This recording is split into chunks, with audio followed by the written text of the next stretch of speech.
This is Insight, and my guest this morning is Pastor Olushola Olubode. Pastor Shola, great to have you on Insight. Thank you, Ma. You're welcome.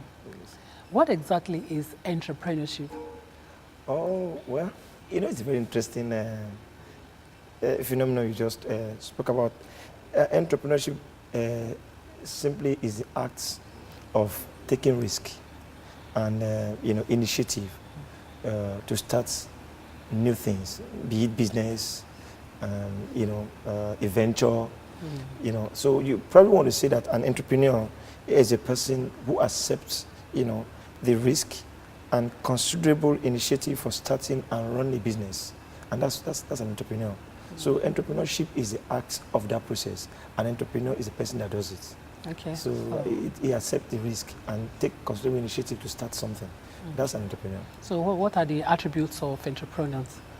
Well, interestingly, an entrepreneur is more of who a person is, not what he does. So when you talk about an attribute of an entrepreneur, I want to talk about the myths sometimes people have concerning entrepreneurship. Most of the time, people think an entrepreneur is someone that has acquired experience in certain things, so he can start business in that area. Okay. For instance, I used to work in a firm as an engineer, like a construction engineer. Okay. Then I retire and I start construction business, so I'm an entrepreneur. No, it doesn't work that way necessarily. So an entrepreneur will be more of a person that is self-driven. An entrepreneur is self-driven. It's someone that is self-nurturing. A self-nurturing person. An entrepreneur will be someone that is result-oriented. Is someone that is, given to results, achieving results. An entrepreneur will be someone that is highly energetic. Highly energetic. It will be someone that is tolerant of uncertainty. An entrepreneur will be someone that is a risk taker. Now, I must mention here that risk-taking is not the same as gambling. Okay. An entrepreneur, while it is risk, it is calculated risk. He understands risk, is able to mitigate the risk and take the risk. And then maybe most importantly, I would probably want to say also that an entrepreneur must be a visionary. He must have vision. But again, I say this, that the myths in entrepreneurship sometimes that somebody will think that to be a manager, an entrepreneur is a manager. I mean, if I can manage something well, I'm an entrepreneur. Or sometimes they will say an entrepreneur is a technical person. Okay. But truly, an entrepreneur is a 3-in-1 person. So you find the attributes of a complete entrepreneur in, number one, being entrepreneurial, which is the ability to see the future, which is a visionary person. Okay. But you also must have some element of management, which is a manager, which is the ability to insight, that means see the past, management of resources. And of course, you must have the competence of the present, which is technical, ability to develop a product that can meet customers' needs, service customers, because customer is now. Yeah. So an entrepreneur would then be a 3-in-1 person who is entrepreneurial, technically sound, and a manager. Adding value to the lives of people. Oh, definitely. He has to add value. He has to add value. As a matter of fact, we want to say someone that can create value for a benefit is also an entrepreneur. So you're right. So what is the role of entrepreneurs in a changing economy? Well, entrepreneurs have been known to be, in fact, in the history of the world, we can say the success and the benefit and the enjoyment the world has come to enjoy is largely attributed to entrepreneurs. It's so interesting. Now, the concept of government, it's new. Because sometimes a lot of people have thought about government doing this, government doing that. It is largely entrepreneurs that actually have built society. They build society, they're the one that build dreams, they're the one that build cities, they're the one that build aspirations. If I want to just take some few data from countries like the United States, where entrepreneurship perhaps is most common. You want to say that in the US, for instance, 24.5 million small businesses exist in the US, and that's huge. 24.5 million businesses.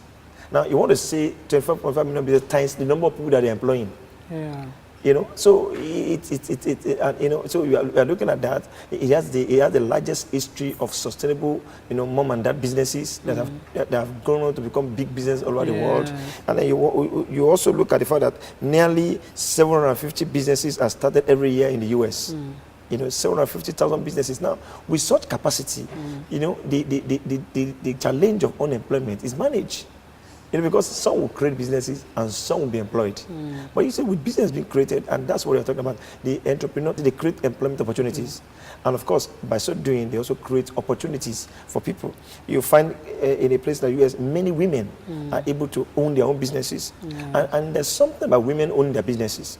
Now, when a woman owns a business, she doesn't just make profits. There's a high level of stability, and sustainability in the society when women own business, because women tends to actually have a lot of consideration, for taking care of family, and things like that. So you find that also has helped, in kind of stability, social unrest. So in a way, you say entrepreneur also help to, step down social unrest, violence, crimes, agitation for social equality. All those are solved by, entrepreneurship. And of course, you look at the fact that the contribution to GDP itself, that means the government aspiration of growing an economy, is largely driven by the entrepreneur.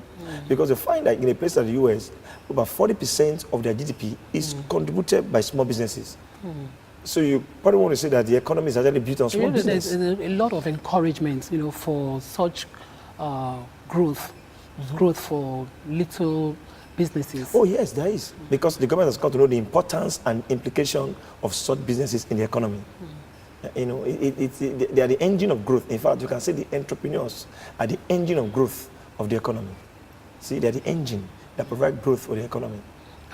We don't have, we don't have that here. The environment in this part of the world is not too conducive, for starting such, or rather promoting such small-scale businesses. One of the challenge, Africa must rise above is entrepreneurship. Most of the time, people think that the challenge of Africa is poverty. The challenge of Africa, we talk about corruption, poverty. Is a dark continent. But see, entrepreneurship, if governments and the people, in fact, the people and leaders can take the concept of entrepreneurship very serious. Because what entrepreneurship does is entrepreneurs are value drivers.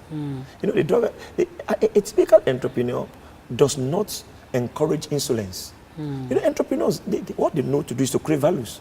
They pick something, they pick nothing, and make something out of it. An entrepreneur will be someone that will look at the need for managing information in a convenient, faster, and sustainable manner on the go, and they will come with something like a laptop. You're thinking of what you can do to add value to the society. So that is a very important thing that the government and the leaders of Africa must take into cognizance. And it must be a policy. Like if you want to say, how has that been in the US? Because you want to look at the model and say you want to benchmark. One, there's a deliberate educational policy to encourage entrepreneurship as a study. Because it's not enough to practice something. You must be able to study it. Because what I have done, and I've done well, I'm able to document it for others to learn from. So what they've done now is to actually, after having succeeded in entrepreneurship, they've been able to create a curriculum to teach others in a very simple way to understand how to create sustainable businesses. I mean, something more than rudimentary farming, rudimentary business. All right? And again, they also what we call encouragement. I mean, they celebrate success. Celebrate it so that it becomes very easy. Through documentary evidence, people write books, they do videos, and then people can watch and be inspired. Exactly. So, there's a lot of inspiration going on. And of course, talk about mentorship. They encourage people that are experts, that are retired, to become mentors. What you call business incubation centers, all over the places. Those are the kind of things that they've done, to make it very easy. And of course, they made it very easy for the small business owner to have what you call, economic support. Government giving support in terms of tax breaks, in terms of access to funding, guarantees from government, in terms of, government supporting, some things. The government responsibility, which is what they do a lot in Africa, is not to spend money. You don't know how to spend money because government is not a person. Government is a system. And spending money is a person because you have to be accountable. So what government ought to be doing is to create the enabling environments so that entrepreneurs can spend money and create value. So for a difficult, economy, where you don't have such environment, what can an entrepreneur do to a chance of success? Well, in a difficult economy, like when we talk about an economy where it's difficult to do business, what the first thing an entrepreneur needs to do is to understand the risk involved in that environment. It's so important. Understand the risk involved in that environment. Based on that, then you need to develop your plan in such a manner you would if that risk does not exist.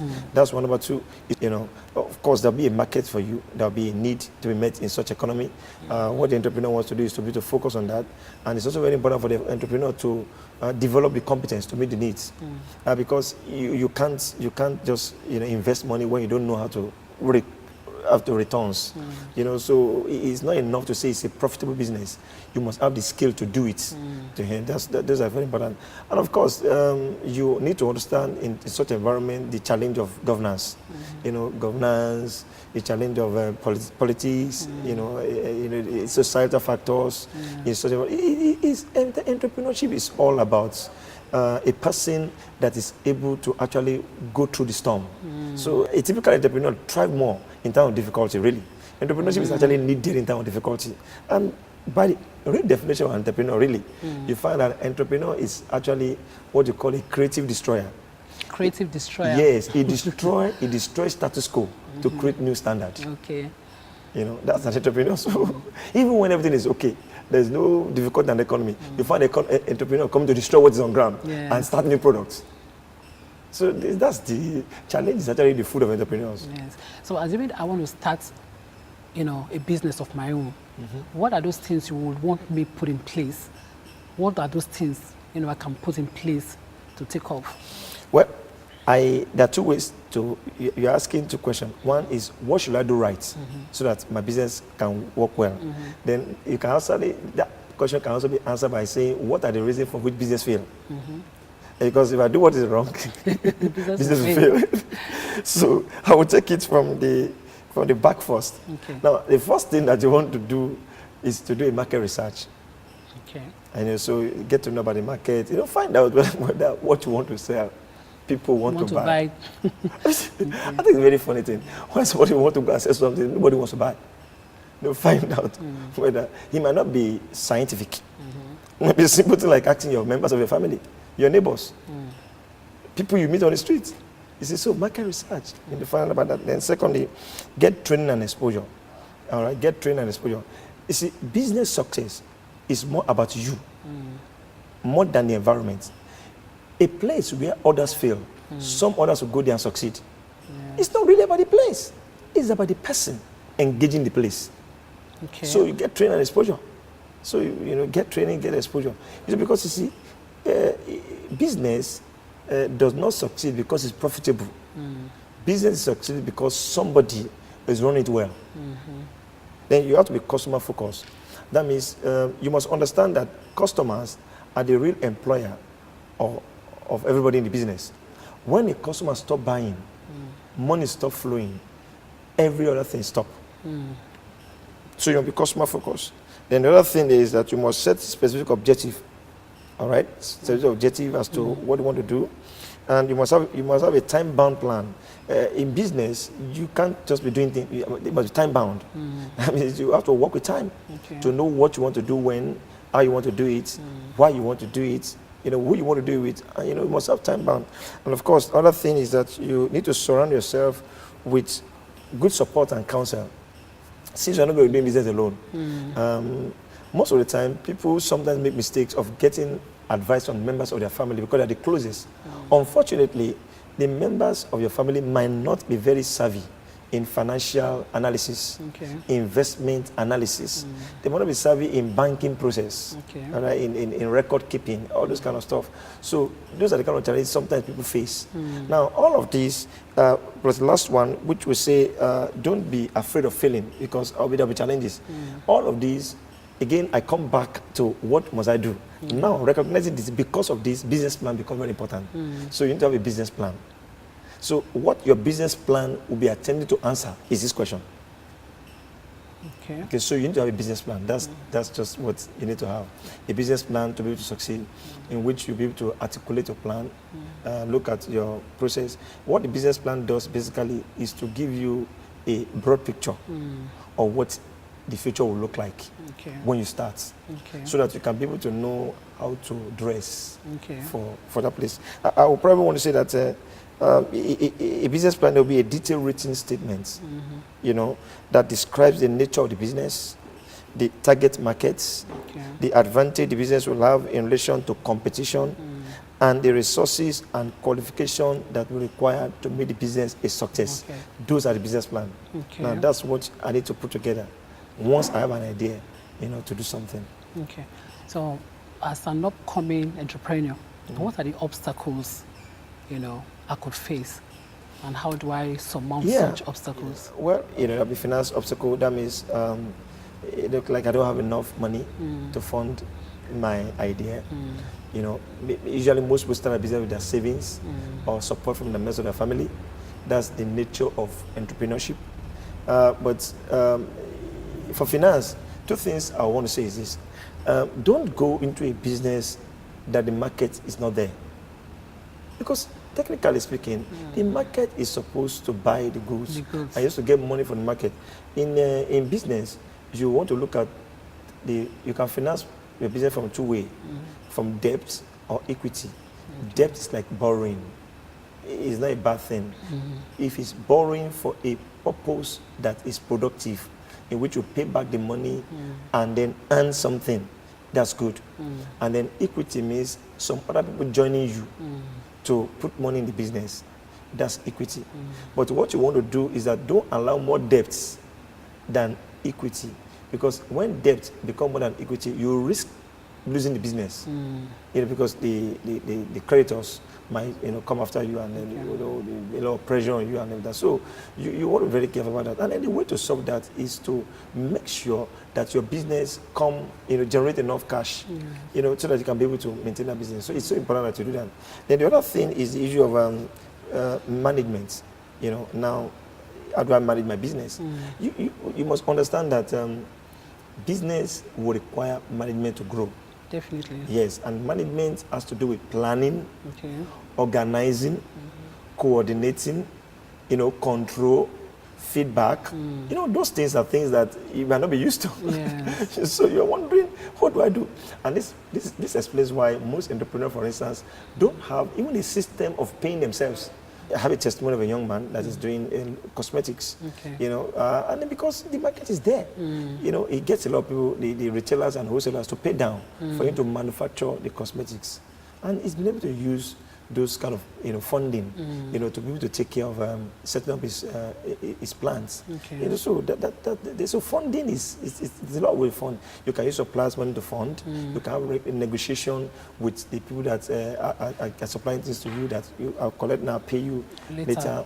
Once you can link it to the market. The beautiful story about funding is markets. You know, anything that is good, because you see, the whole idea is that if everybody, anyone that has money, the cost of money is profits. Anybody that has money in his hand is looking for how to increase his money. When bank gives money, they want interest. When somebody gives you money, they want profit. If you can create events where money can be created, and you can paint the picture to anyone that has money, money follows idea. Money follows idea. As a matter of fact, in the capital market, people invest in paper. Yes. Oh, because what you buy is a piece of paper.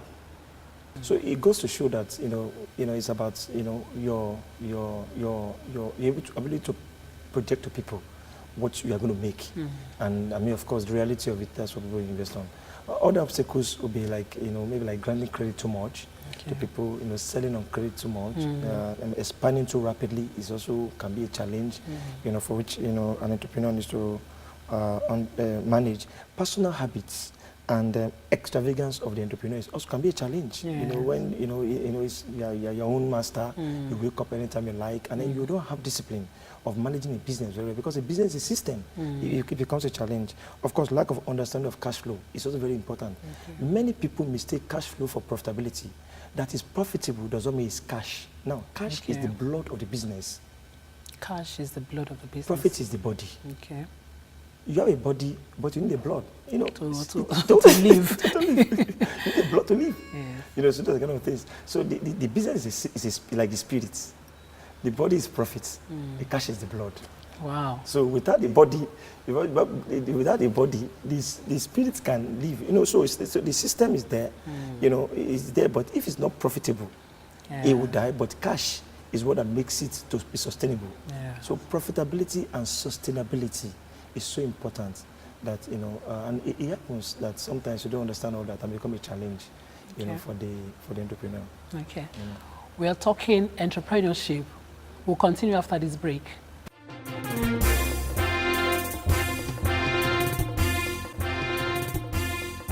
This is Insights, and we're talking entrepreneurship. My guest is still in the house, Pastor Shola Olubode. Pastor Shola? Yes. You know, in the US and in some other nations, you know, you could talk about businesses that have survived for years, some 100 years, 50 years. But in this part of the world, you hardly hear of such businesses. I mean, why? Well, you know, it also shows is a reflection of what we've been talking about since. One is the fact that for an entrepreneur, most of their concern is the concept of living them. You know, they're not so concerned about, you know, they're not concerned about, okay, it's me that did it. No, it's about the concept of living them. So you find that in such systems, they put in place, you know, structures that will make sure that the dream outlive them. That's one. The other thing is also management. Management. You know, management. When business are not well managed, they don't last. Yes. Yeah, they don't last. And the third thing is the concept of legacy. You know, legacy, that means bequeathing legacies to society. Okay. You know, in a system where people are not conscious of, you know, the future.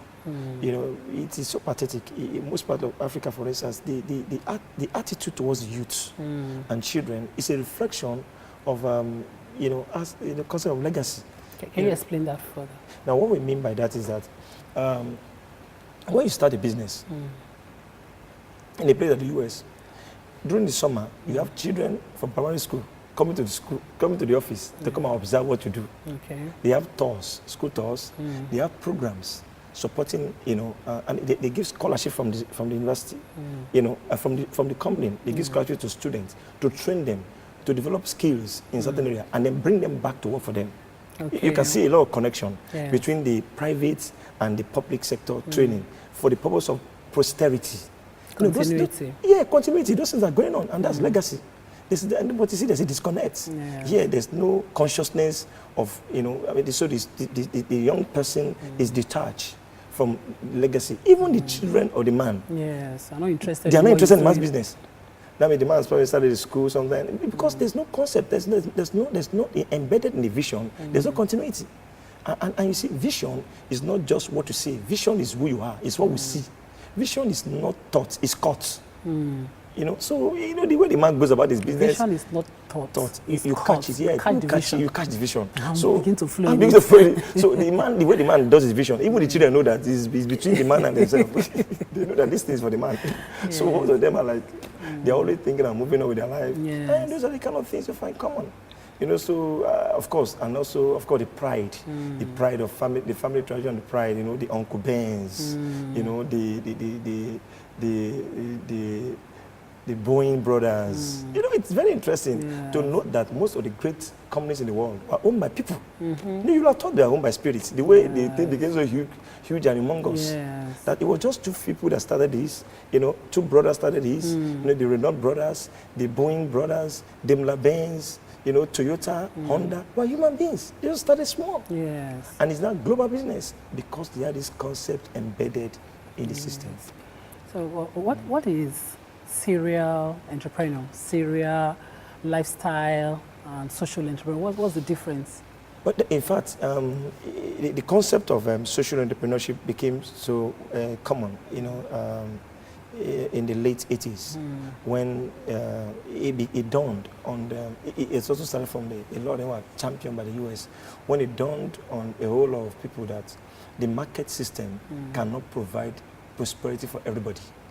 That means some people will not be able to, because of their inability to be creative, inability, because the whole idea of entrepreneurship is a reward for creativity.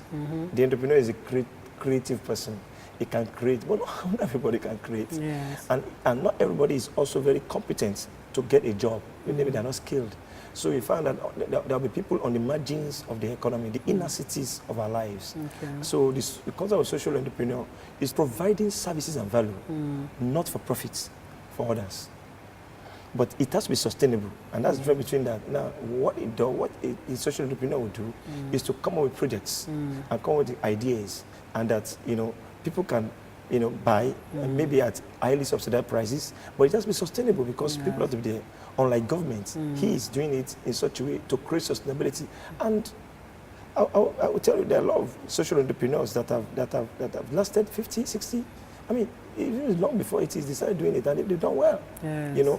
And then of course, a serial entrepreneur will be someone that is highly, excited and is highly, is committed. That's what the commitment is, committed to the entrepreneurship, starting new businesses. Bringing in new ideas, starting innovations. So you find someone is in telecoms, is in gas, is in real estate.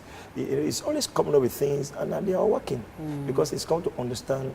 It can actually smell an opportunity afar off, whether it's in nation, whether in society, whether among people, and it can come in and do something about it. And then, of course, we have the lifetime entrepreneur. It's someone that it's actually pick up entrepreneurship as a life call. Not only is he interested in starting businesses and ventures, but he's also committed to encouraging entrepreneurs.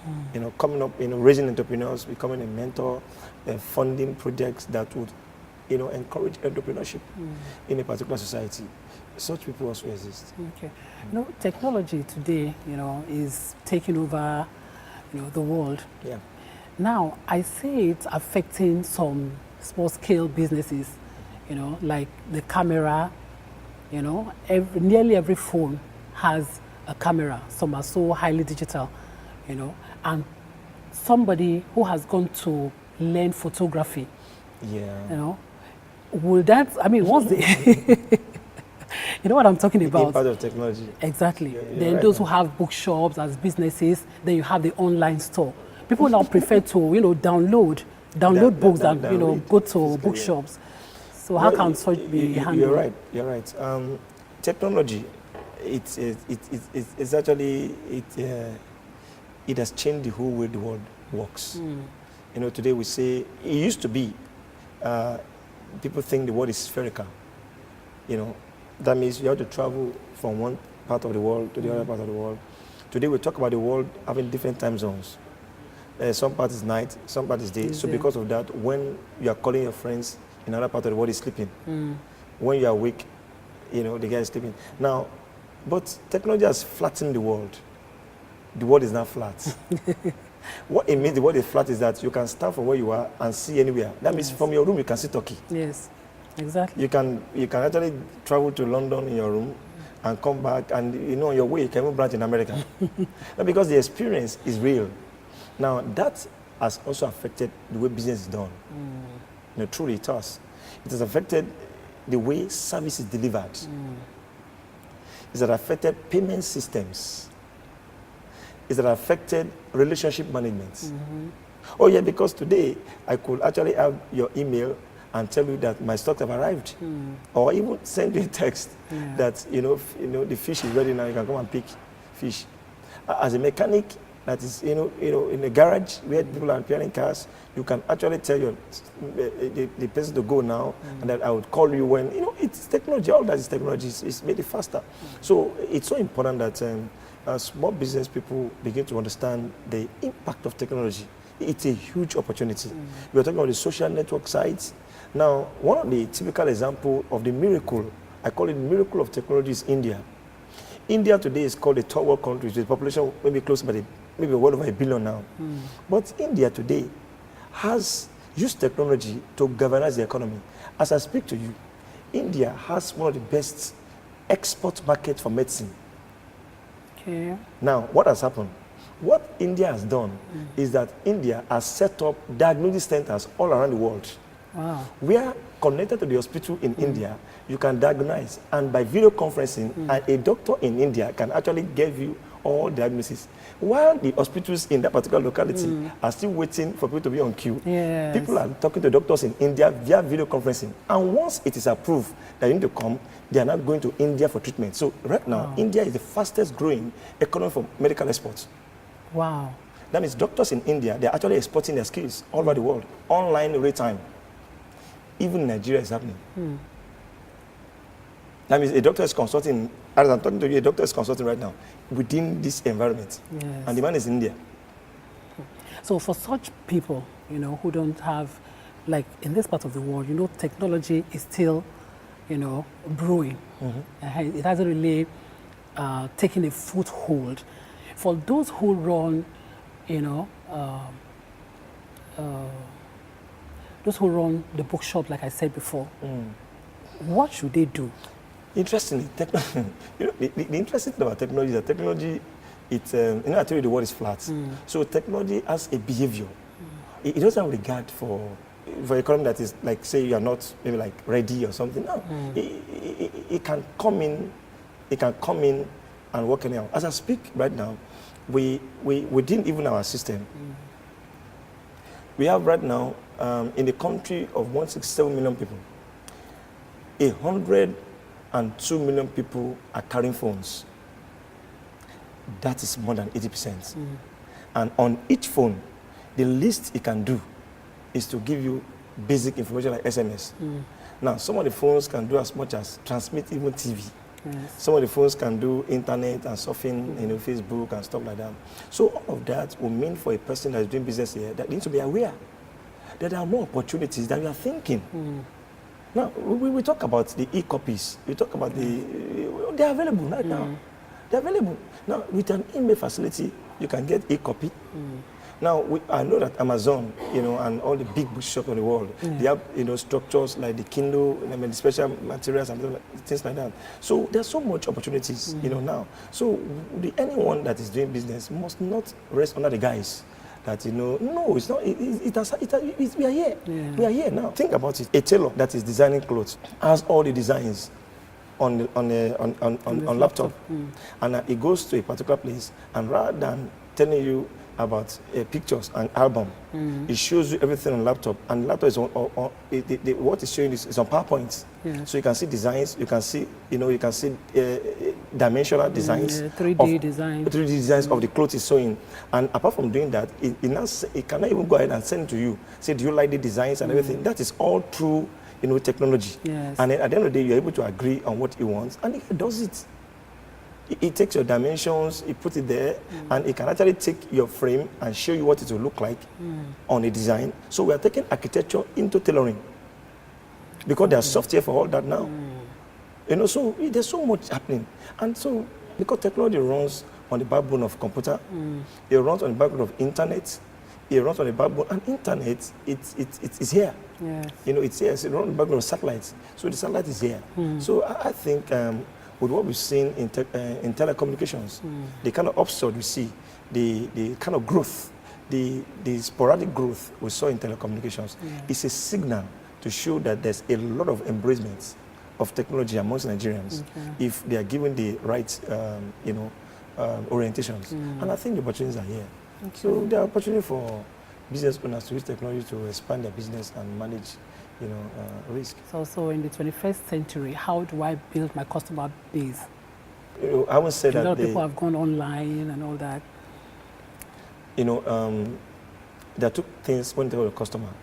When you're approaching a customer, there are two concepts in customer service concept, which is, you know, globally accepted. One is transaction-oriented person and relationship management-oriented person. Now, a transaction-oriented person is a person that's meeting someone and thinking about what can I get from you, you know, for now, and then I move on. But the relationship management person is a person that is thinking about developing a relationship with a person and see how he can continually, you know, explore that relationship to continually develop his business. Now, in business, it is advisable that anyone that's going to grow your customer or a customer base, you must have a relationship management perspective to business. Now, in relationship management, you also, you need to continually be up to date with the values that the person wants. Because most of the time what happens is that we take our customer for granted. You know, we do that all the time. We take our customer for granted.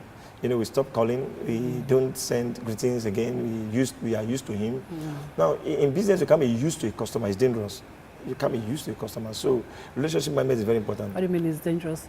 Well, it's dangerous to the extent that competition is always knocking at the door. That means somebody wants that customer.